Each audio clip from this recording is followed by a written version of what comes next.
ज़्यादा दूर नहीं जाते हम। पिछले साल हमने एक्वा ऑफलाइन पेल फेलो का बर्ड 7.5 लाख रुपए का खरीदा है, वो भी फीमेल। कितने का? 7.5 लाख रुपए का बर्ड खरीदा फीमेल। वो खरीदने की हमारी देर थी। ये काम सिर्फ लव बर्ड में नहीं हो रहा है, ये आपकी जावा में भी हो रहा है, आपकी डब में भी हो रहा है। जो भी न्यू म्यूटेशन जावा में आ रही है, पैक्सर फोन आ गई, फोनागेट आ गई, गोल्डन आ गई, जो भी बर्ड्स आ रहे हैं ये सब इम्पोर्टेड ही आ रहे हैं। अस्सलाम वालेकुम जी, welcome back to my brand new vlog. कैसे हैं आप? उम्मीद करता हूँ खैरियत से होंगे।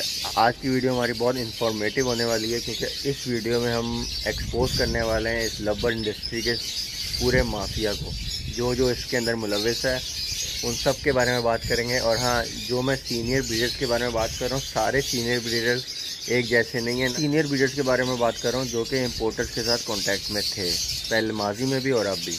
तो जिन दोस्तों ने मेरा चैनल सब्सक्राइब नहीं किया वो चैनल को सबसे पहले सब्सक्राइब कर लें और वीडियो को एंड तक लाजमी देखिएगा। शेख साहब, आपने लव इंडस्ट्री के लिए बहुत कुछ किया है, बहुत से लोगों को मोटिवेट किया है, बहुत से लोगों का सपोर्ट किया है, लेकिन मेरा आपसे एक मासूमाना छोटा सा सवाल है कि ये बाइकआउट इम्पोर्टर्स वाला स्टेप हमें पहले नहीं उठा लेना चाहिए था। आपको पता है कितने सालों से ये काम हो रहा है कि कोई भी न्यू म्यूटेशन आती है मार्केट में, ब्रीड होती है, नेक्स्ट ईयर वो इंपोर्ट दोबारा से होती है। ये जितने भी सीनियर ब्रीडर्स हैं उनमें से 80% ब्रीडर्स का डायरेक्ट कांटेक्ट है इंपोर्टर्स के साथ। उनको सब पता है कि शिपमेंट कौन सी कब आ रही है, उसमें क्या क्या माल है, ये सारे पहले पहुंच जाते हैं इंपोर्टर्स के पास, उनको सपोर्ट करते हैं, उनसे अपनी मर्ज़ी का माल निकलवा के अपने रेटों पे वो माल अपने घर लेके आते हैं, वो ब्रीड कराते हैं। जब तक वो न्यू फ्रेंचाइज के पास जाता है माल, नेक्स्ट शिपमेंट आ जाती है, नेक्स्ट शिपमेंट में उससे भी हाफ प्राइस में वो बर्ड मिलना शुरू हो जाते हैं। अब मुझे आप एक बात बताएं कि जब वो न्यू फ्रेंचर न्यू म्यूटेशन लेता है, वो जब तक उसकी ब्रीड का टाइम आता है, जब तक उसके ब्रीड आती है, बच्चा निकलता है, उससे पहले नेक्स्ट शिपमेंट आ जाती है इंपोर्टर से और वो माल उसी रेट में मिलना शुरू हो जाता है, बड़ा अडल्ट पीसेस जो कि बच्चे का रेट निकलता है। तो इसलिए स्टेप बाय स्टेप हर साल पीस की प्राइस कम होती रहती है। पहले साल लाख रुपए का एक लव लेता है, पेल फेलो की बात करते हैं हम। फर्स्ट ईयर एक न्यू फ्रेंचर ने लाख रुपए का पेल फेलो लिया है, वो पूरा साल उसने अपने पास पाला है, उससे ब्रीड लिया, उस पर मेहनत की है, उससे ब्रीड लिया, बच्चा निकला। अब वो बच्चा जब बेचने की बारी आई है तो पता लगता है इतने में तो बड़ा पीस मिल रहा है कराची से, इंपोर्टर से। वो इंपोर्ट आ गई है भाई, शिपमेंट आ रही है इसकी फलाना बढ़ गई। और जब भी शिपमेंट आती है ये इंपोर्टर डायरेक्ट कांटेक्ट में होते हैं सीनियर ब्रीडर जो पुराने मगरमच्छ बैठे हुए हैं लाहौर में, कराची में। ये सारी शिपमेंट उनका डायरेक्ट कांटेक्ट है इंपोर्टर्स का सीनियर ब्रीडर्स के साथ। वो सीधा माल ही उनके पास जाता है डायरेक्ट। हम इनको कैसे बाइकआउट कर सकते हैं?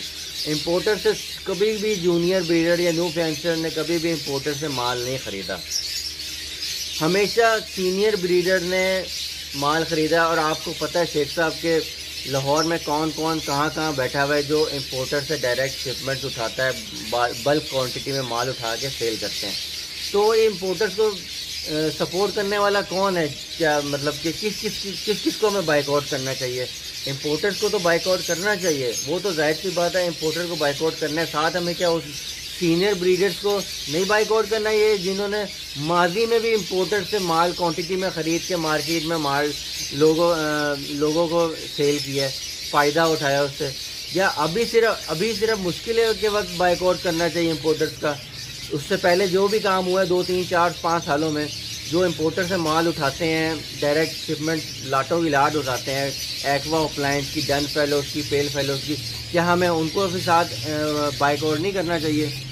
तो दोस्तों, अब हमने इनको बाइकआउट कैसे करना है? कोई भी म्यूटेशन का bird, non ring bird, adult ring bird या इम्पोर्टेड रिंग बर्ड, ये हमने नहीं लेना, बिल्कुल भी परचेज नहीं करना।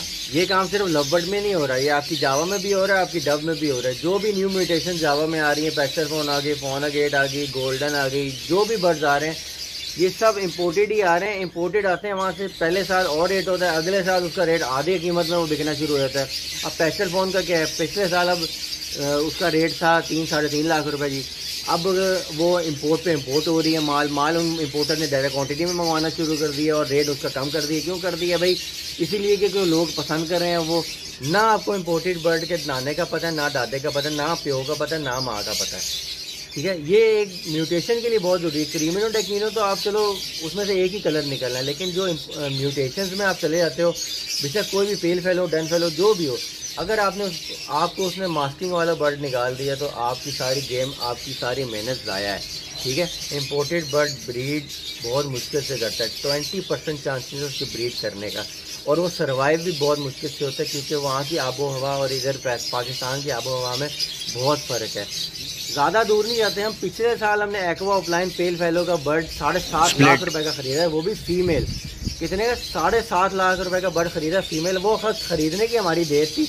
उसके बाद जो शिपमेंट्स आई हैं और जो सीनियर ब्रीडर्स ने जो माल लूटा है वहाँ से 3 लाख, 4 लाख, 4.5 लाख। अब मुझे आप खुद बताएं कि एक बर्ड हमने 7.5 लाख का ख़रीदा है, वो मार्केट में 4 महीने बाद, 3 महीने बाद इंपोर्ट होता है, शिपमेंट आती है, वो माल उनको शिपमेंट में 3 लाख, 3.5 लाख, 2.5 लाख का मिलता है। तो मैं वो 7.5 लाख का बर्ड ब्रीड करवा के मैंने कितने का बेचने हैं उसके बच्चे।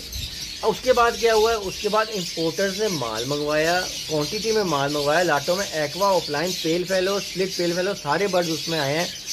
फिर उस पर हमला किया सीनियर ब्रीडर्स ने, वेल नॉन ब्रीडर्स ने उस पर हमला किया, वो माल उनसे ख़रीदा। जाहिर सी बात है, इम्पोर्ट एक चीज़ है, वो पिछले साल मार्केट में शॉर्ट थी, वो कोई भी सेल नहीं कर रहा था, हमने वो ज़बरदस्ती बर्ड ख़रीदा था 7.5 लाख रुपए का। अब आ जाते हैं एक्सपोर्टर्स पे। हमारी तरफ से तेल लें एक्सपोर्टर्स, हमें एक्सपोर्टर्स की ज़रूरत नहीं है। अगर उन्होंने रेट ही ख़राब कर रहे हैं मार्केट के, एक्सपोर्ट कर रहे हैं या नहीं कर रहे हैं, ये मार्केट का रेट ख़राब कर रहे हैं। अब आप खुद बताओ, 2200 रुपये का 6-7 महीने 8 महीने का बर्ड बिक रहा होगा, तो जब वो ब्रीड होगा तो उसका रेट क्या निकलेगा? एक सिंपल सा सवाल है मेरा, 1400-1500 का पार्ट ब्लू ऑफलाइन अगर आप पाकिस्तान में लोकल सेल कर दें तो आपका सेल नहीं होगा, 2000 रुपये का पीस सेल नहीं होगा पार्ट ब्लू ऑफलाइन। ये आप एक्सपोर्टर्स माल इकट्ठा कर रहे हैं जी, क्वांटिटी में माल करना है। 1400-1500 रुपये मैंने पोस्ट पड़ी थी कि 1400 या 1500 रुपये में माल खरीद रहे हैं पार्ट ब्लू ऑफलाइन। तो यार ये कितनी बड़ी ज्यादती है। माल लोगों ने, जिन्होंने 10-10 हज़ार रुपये का, 15-20 हज़ार रुपये का, 25 हज़ार का माल खरीदा हुआ है, वो 1500 रुपये का पार्ट ब्लू ऑफलाइन एक्सपोर्ट की लालच दे के बर्ड खरीद रहे हैं लोगों से। हम सबको इंपोर्टर्स का भी बाइकआउट करना है, एक्सपोर्टर्स का भी करना है। हम लोग अगर एक्सपोर्ट नहीं भी करते ना, अगर हम ये 2200 का बर्ड लोकल ही सेल कर दें, किसी का भला हो जाए। ये एक्सपोर्ट के नाम पे माल इकट्ठा करते हैं, 2200 रुपये के लाख मजबूरी का लोगों का फ़ायदा उठाते हैं, उससे माल इकट्ठा करके कराची में महंगे बेचते हैं जाके बर्ड। ठीक है, ये एक्सपोर्ट हो रहा है। एक्सपोर्ट हमें नहीं करना है इन रेटों में भाई, तो आड़ी मेहरबानी जान छड़ दो। पैसे कमाने की ये नया तरीका है भाई, माल एक्सपोर्ट भेजना है तो 2200 रुपये के सारे माल इकट्ठा कर दो। मजबूरी का लोगों का फ़ायदा उठाते हो आप लोग।